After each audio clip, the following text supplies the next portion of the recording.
Israel America Iran યુદ્ધને આજે 22 દિવસ થઈ ગયા છે. આ દરમિયાન ઈરાન અને અમેરિકા બંને જીતનો દાવો કરી રહ્યા છે.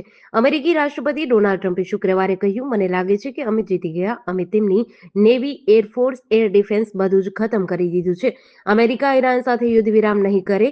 વાટાઘાટો થઈ શકે છે, પરંતુ લડાઈ રોકવાનો કોઈ ઈરાદો નથી. ટ્રમ્પે કહ્યું, જ્યારે તમે બીજા પક્ષને સંપૂર્ણપણે તબાહ કરી રહ્યા હોય ત્યારે યુદ્ધ વિરામ કરવામાં નથી આવતું. ટ્રમ્પે દાવો કર્યો કે અમેરિકાએ ઈરાનની સૈન્ય તાકાતને મોટાભાગે ખતમ કરી દીધી છે. બીજી તરફ ઈરાનના સર્વોચ્ચ નેતા મુજતબા ખામેનીએ કહ્યું કે અમેરિકા અને ઇઝરાયલ સાથે ચાલી રહેલા યુદ્ધમાં દુશ્મનની હાર થઈ છે. લેખિત મેસેજમાં ખામેનીએ કહ્યું કે ઈરાની જનતાની એકતાના કારણે દુશ્મન પોતાના હેતુમાં સફળ થઈ શક્યો નથી અને તેની જ છાવણીમાં તિરાડ પડી ગઈ છે. ટ્રમ્પ પ્રશાસને ઈરાની તેલની ખરીદી પરના પ્રતિબંધોમાં 30 દિવસની છૂટ આપી છે. આ છૂટ ફક્ત સમુદ્રમાં હાજર ઈરાની તેલના ટેન્કરોની ખરીદી માટે છે. અમેરિકી ટ્રેઝરી સેક્રેટરી સ્કોટ બેસેન્ટે તેની જાહેરાત કરી છે. ટ્રેઝરી વિભાગના વેબસાઇટ મુજબ આ છૂટ 20 માર્ચથી 19 એપ્રિલ માટે છે. ગ્લોબલ માર્કેટમાં તેલનો પુરવઠો વધારવા અને કિંમતોને નિયંત્રણમાં રાખવા માટે આવું કરવામાં આવ્યું છે. અમેરિકા ઇઝરાયલની ઈરાન સાથે ચાલી રહેલી જંગના કારણે ક્રૂડની કિંમતો $110 પાર કરી ગઈ છે. 28 ફેબ્રુઆરીએ યુદ્ધ શરૂ થતા પહેલા તે $70 આસપાસ હતી. સ્કોટ બેસન્ટે કહ્યું કે દુનિયા માટે આ વર્તમાન પુરવઠાને અસ્થાયી રૂપે ખોલીને ગ્લોબલ માર્કેટમાં લગભગ 14 કરોડ બેરલ તેલ ઝડપથી આવશે. આનાથી દુનિયાભરમાં ઉર્જાની ઉપલબ્ધતા વધશે અને પુરવઠા પર જે અસ્થાયી દબાણ બન્યું છે તેને ઓછું કરવામાં મદદ મળશે. વિશ્વભરમાં યુદ્ધની અસરો હવે સુરતના ધમધમતા કાપડ ઉદ્યોગ પર જોવા મળી રહી છે. વૈશ્વિક સ્તરે ક્રૂડ ઓઇલના ભાવમાં થયેલા તોતિંગ વધારાના કારણે ટેક્સટાઇલ સેક્ટરમાં વપરાતી ચીજવસ્તુઓના ભાવ આસમાને પહોંચ્યા છે.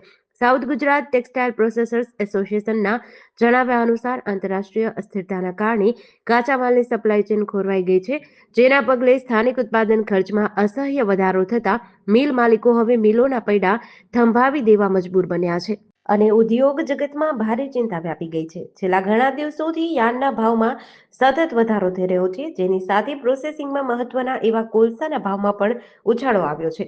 મિલ સંચાલકો પાસે અત્યારે માત્ર 10 થી 20 દિવસ ચાલે તેટલો કોલસાનો સ્ટોક ઉપલબ્ધ છે. જો આ રીતે જ વપરાશ ચાલુ રહેશે તો આગામી સમયમાં ઊર્જાનું મોટું સંકટ ઊભું થઈ શકે તેમ છે. આ કપરી પરિસ્થિતિમાં ખર્ચને પહોંચી વળવા અને સંસાધનો બચાવવા માટે એસોસિએશને અઠવાડિયામાં 2 દિવસ મિલો બંધ રાખવાનો મહત્વનો નિર્ણય લીધો છે. આ અઠવાડિયે સોના ચાંદીના ભાવમાં ઘટાડો જોવા મળ્યો. સોનું ₹11,000 ઘટીને ₹1,47,000 પ્રતિ 10 ગ્રામ પહોંચી ગયું. આ પહેલા તે ગત અઠવાડિયે એટલે કે 13 માર્ચ શુક્રવારે ₹1,58,000 પર હતું, જ્યારે ચાંદી ₹2,60,000 પ્રતિ કિલોથી ઘટીને ₹2,32,000 સુધી પહોંચી ગયું છે. એટલે કે તેની કિંમતમાં ₹28,000નો ઘટાડો થયો છે. અમેરિકા, ઇઝરાયલ, ઈરાનની સાથે ચાલી રહેલી જંગના કારણે રોકાણકારો પોતાની ગોલ્ડ હોલ્ડિંગ્સ વેચીને રોકડ એકત્ર કરી રહ્યા છે, જેથી બજારની અસ્થિરતાનો સામનો કરી શકાય. આનાથી ડોલરની માંગ વધી રહી છે અને સોના ચાંદીના ભાવ ઘટી રહ્યા છે. ટ્રાન્સપોર્ટેશનની અને સિક્યોરિટીની વાત કરીએ તો સોનાને એક શહેરથી બીજા શહેરમાં લઈ જવામાં ઈંધણ અને ભારે સુરક્ષાનો ખર્ચ થાય છે. આયાત કેન્દ્રોથી અંતર વધવાથી ટ્રાન્સપોર્ટેશન કોસ્ટ વધી જાય છે. ખરીદીનું પ્રમાણ દક્ષિણ ભારત જેવા વિસ્તારોમાં વપરાશ વધુ હોવાથી જ્વેલર્સ મોટી માત્રામાં સોનું ખરીદે છે. આનાથી મળતી છૂટનો ફાયદો ગ્રાહકોને ઓછા ભાવના રૂપમાં મળે છે.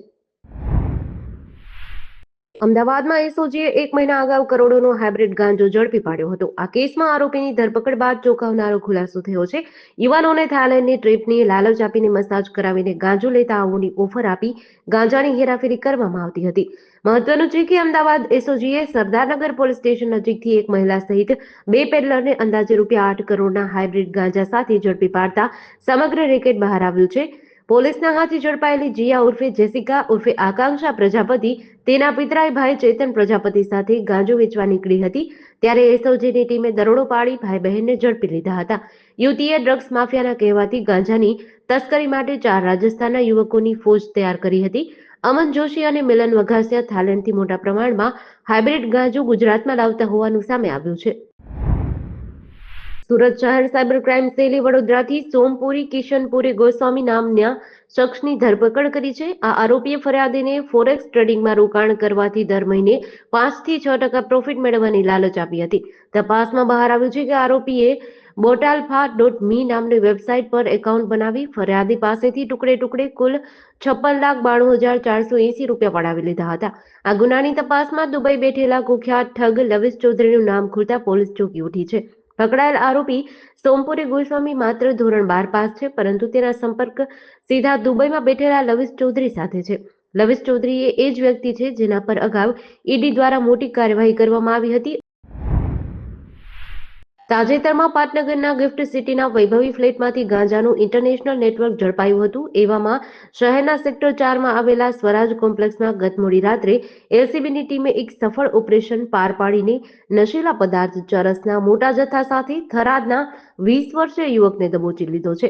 એલસીબીની આ કાર્યવાહીમાં આશરે 1 કિલોથી વધુ ચરસ અને અન્ય મુદ્દામાલ મળી કુલ 3,94,000ની મત્તા જપ્ત કરવામાં આવી છે. ગાંધીનગર લોકલ ક્રાઇમ બ્રાન્ચની ચોક્કસ બાતમી મળી હતી કે બનાસકાંઠાનો એક યુવક સેક્ટર 4A સ્થિત સ્વરાજ કોમ્પ્લેક્સ ફ્લેટ નંબર A102માં ગેરકાયદેસર ચરસનો જથ્થો રાખી તેનું વેચાણ કરે છે. બાતમીના આધારે પોલીસ ઇન્સ્પેક્ટર NB ચૌધરી તથા તેમની ટીમો પંચો અને FSL અધિકારીને સાથે રાખી દરોડો પાડ્યો હતો. તપાસ દરમિયાન આરોપી લૈલેશ કુંભાભાઈ ચૌધરી પાસેથી એક સુટકેસ મળી આવી હતી. અમદાવાદમાં છેલ્લા એક અઠવાડિયામાં લઘુમતી સમાજના યુવકો દ્વારા હિન્દુ સગીરાઓને પ્રેમજાળમાં ફસાવી છેડતી તેમજ દુષ્કર્મ કર્યા હોવાની ફરિયાદો સામે આવી છે. વાસણા વિસ્તારમાં રહેતી સગીરાઓને 3 યુવકોએ ફસાવી હતી અને સગીરાની હોટલમાં લઈ જવા માટે વધુ ઉંમરવાળું નકલી આધાર કાર્ડ પણ બનાવ્યું હતું. વાસણા પોલીસે આ મામલે નકલી આધાર કાર્ડ બનાવનાર અને સગીરાઓને પ્રેમજાળમાં ફસાવી છેડતી કરનાર 3 આરોપીઓ સહિત કુલ 4 આરોપીઓની વિરુદ્ધ ગુનો નોંધી 3 આરોપીઓની ધરપકડ કરી છે. સોલા વિસ્તારમાં મ્યુનિસિપલ કોર્પોરેશનના ફાયર વિભાગમાં કોન્ટ્રાક્ટ પર ડ્રાઈવર તરીકે નોકરી કરનારા લઘુમતી સમાજના યુવકે સગીરાને પ્રેમજાળમાં ફસાવી હતી અને ત્યારબાદ તેની સાથે દુષ્કર્મ આચર્યું હતું તેમજ માર પણ માર્યો હતો. આ મામલે સોલા અને વાડજ પોલીસ સ્ટેશનમાં ફરિયાદ નોંધાતા પોલીસે આરોપી યુવકની ધરપકડ કરી છે. ઓડિશાના કટકમાં તાજેતરમાં હોસ્પિટલ અગ્નિકાંડની દુર્ઘટના બની હતી, જેને પગલે રાજકોટ સિવિલના તંત્ર દ્વારા પણ ફાયર સેફટી મુદ્દે તપાસ હાથ ધરી હતી. જેમાં હોસ્પિટલના જનાના વોર્ડમાં 5 મહિનાથી ફાયર સિસ્ટમ બંધ હોવાની ચોંકાવનારી વિગતો મળી છે, જેને પગલે સિવિલ ખાતે આવતા સૌરાષ્ટ્રભરના હજારો દર્દીઓની સલામતી માટે સિવિલ અધિક્ષક ડોક્ટર મોનાલી માંકડિયાએ તાત્કાલિક મેન્ટેનન્સની કામગીરી સંભાળતી ગોપાલ એજન્સીને નોટિસ ફટકારી છે અને તાત્કાલિક ધોરણે મહિનાઓથી બંધ ફાયર સિસ્ટમનું મેન્ટેનન્સ કરવાના આદેશ આપ્યા છે. રાજકોટ સિવિલ હોસ્પિટલના જનાના બિલ્ડિંગમાં સ્થાપિત કરવામાં આવેલી ફાયર સેફટી પેનલ છેલ્લા 5 મહિનાથી ટેકનિકલ ખામીના કારણે સાવ બંધ હાલતમાં છે. બોટાદ જિલ્લાના બેલા અને ટીંબલા ગામ વચ્ચે આવેલા ફટાકડાના કારખાનામાં આગ લાગી હતી. આ ઘટનામાં એક વ્યક્તિનું મોત થયું છે જ્યારે અન્ય 2 ગંભીર રીતે ઇજાગ્રસ્ત થયા છે. બરવાળા તાલુકાના બેલા અને ટીંબલા ગામ વચ્ચે વાડી વિસ્તારમાં આવેલા એક કારખાનાના એક રૂમમાં રાખેલા કાચા માલમાં આગ લાગી હતી. આગ લાગતાની સાથે જોરદાર ધડાકા સાથે બ્લાસ્ટ થયો હતો.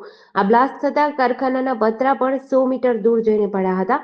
બ્લાસ્ટમાં કારખાનાના માલિક સહિત 3 પુરુષો ગંભીર રીતે ઇજાગ્રસ્ત થયા હતા. તેમાંથી એક શ્રમિકનું ઘટના સ્થળે મોત થયું હતું, જ્યારે ફેક્ટરી માલિક અને અન્ય એક શ્રમિકને ગંભીર હાલતમાં સારવાર અર્થે ખસેડાયા છે.